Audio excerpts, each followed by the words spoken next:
Hey everyone! Today I'm looking at the first results of my testing of the coin lists created by the Whitelist Generator.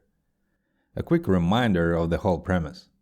I have emulated buy and sell algorithms running on 10 most active markets, from which I select the best pairs and paste them into a real algorithm. Here is my selection that I did a few days ago based on the data gathered in the preceding week. These are the criteria and these are the coins. The maximum possible number of concurrent orders was 16, 8 per side. And these are the 3-minute coin deltas that I have put in my algorithms. First off, notice that I said that this is the maximum possible number of concurrent orders.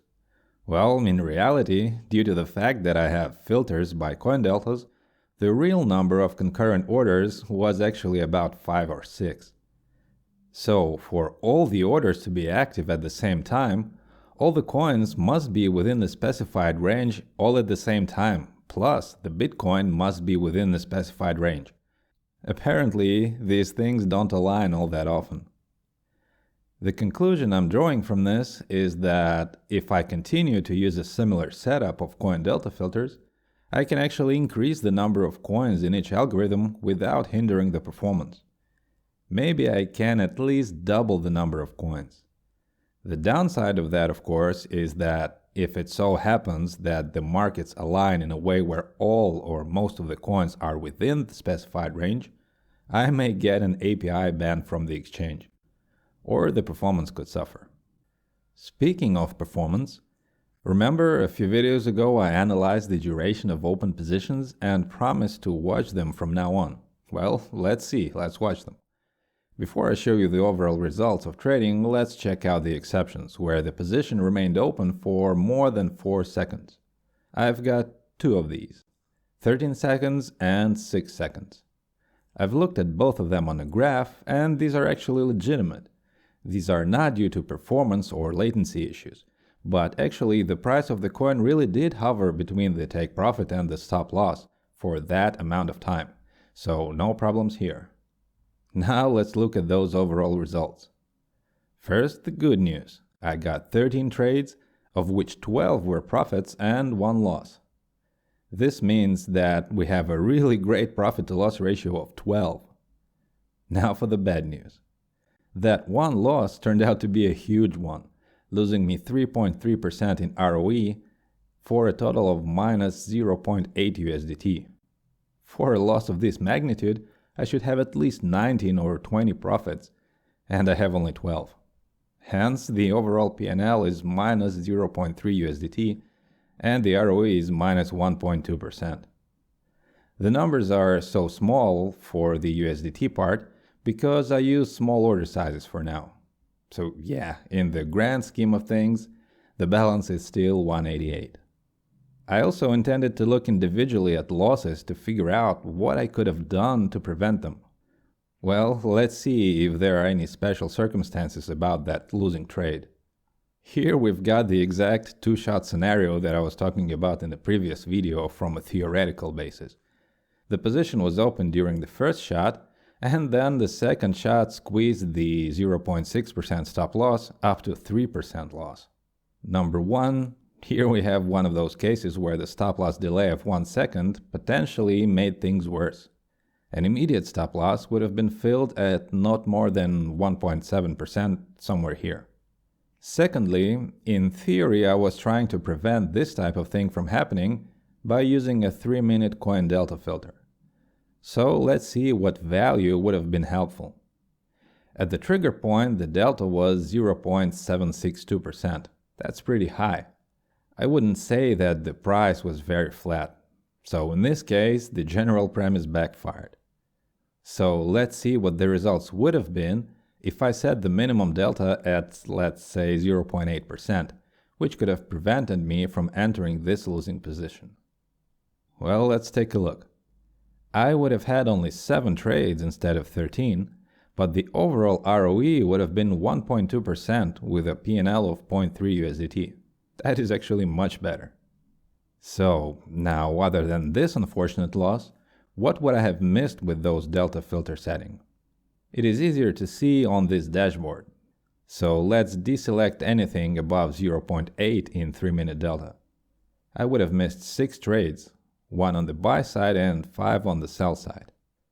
Theoretically, excluding this loss, we have an ROE of 0.86. Not too bad, but that's just theory. Of course, nothing can be done about the loss right now.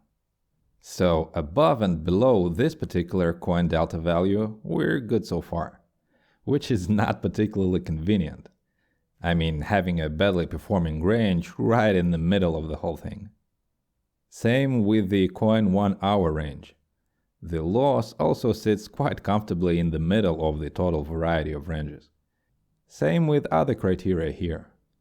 No matter what I filter by, I cannot seem to isolate the circumstances that specifically differentiate the market conditions during that trade from all the other trades. So I will have to treat this as an unfortunate accident. Very unfortunate, I might say. Looking at the profit-to-loss ratio, my experiment is a resounding success, but not so much in terms of P&L and ROE. But for the time being, I will continue with this approach. One bad trade is not statistically so significant. Let's see what happens on the larger time scale, not only 4 days. I will generate new lists based on the most recent data, plug them into the algorithms, and carry on. Now a few more observations.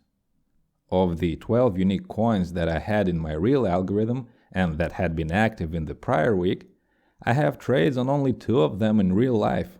It's WLD and Lever. That's interesting. So first, I wanted to check out how these 2 coins behaved during the real trading period in the emulated active markets algos. The results were extremely surprising to me. On Lever, I've had only 3 emulated trades, including right here the duplicate of the bad trade. And on WLD, 0 trades. That, of course, is due to the active markets filter. While real trades were being made, the coins were not among the 10 most active markets. I'll make a mental note of that for future consideration. Then immediately I got interested in seeing what the other 10 coins were doing in that period. Apparently nothing. Of the remaining 10 unique coins, only 1 had any activity whatsoever. That's IMX, and most of it was on the buy side, whereas in the real algorithms I had it only on the sell side. That's actually pretty telling. What was active and profitable one week is almost entirely absent the next week. I do understand that so far I'm looking at the market through a very, very narrow window, but what I'm seeing is radically different from week to week. Maybe I should look for ways to cast a wider net, so to say. That's a lot to think about. And right now, I'm not going to make any changes in light of these discoveries and observations. I have to think them over and try to understand what they mean for any further action. As I said earlier, I'll carry on with this approach a bit more and see what happens. One more small note. While making this video, I discovered that I had the wrong coin deltas parsed into my reports. So instead of 3-minute trigger deltas, meaning the deltas at the point of opening the position, I was actually feeding the fill deltas, meaning at the point of closing the position. My heart sank, and I was afraid I was going to have to scrap the whole video. However, when I had rerun the generator with the correct data, the deltas deviated only very slightly. That is because most trades in the source data were closed immediately, thus giving me the same trigger delta and fill delta values. You do get different trigger and fill deltas if the position had remained open for 2-3 seconds or more. A more substantial difference was in the analysis of the loss that I've discussed. For that, the actual trigger delta was 0.53 instead of 0.76. However, in the grander scheme of things, the bulk of the analysis still stands. So let's do a quick summary. I've checked out the results of the first iteration of my whitelist generator idea, and I saw that even with a profit-to-loss ratio of 12, you can still be in the red. Also, I could see nothing that would have reasonably prevented that one big loss. I saw that the behavior of coins is in fact very different from week to week. And I also saw that the behavior of coins while they are in the top active markets is again quite different from the same coins when they are out of the top 10 most active. In contrast to the name active markets, one particular coin was much more active in terms of shots while being outside the top 10. As for the more general lesson I've learned, I think it's important not to give up at the first sign of trouble. I want to see the whole experiment through, with more iterations, more time, and more tweaking. That one big loss is of course discouraging, but it's not the end of the world. Let's see what comes next. I will see you soon.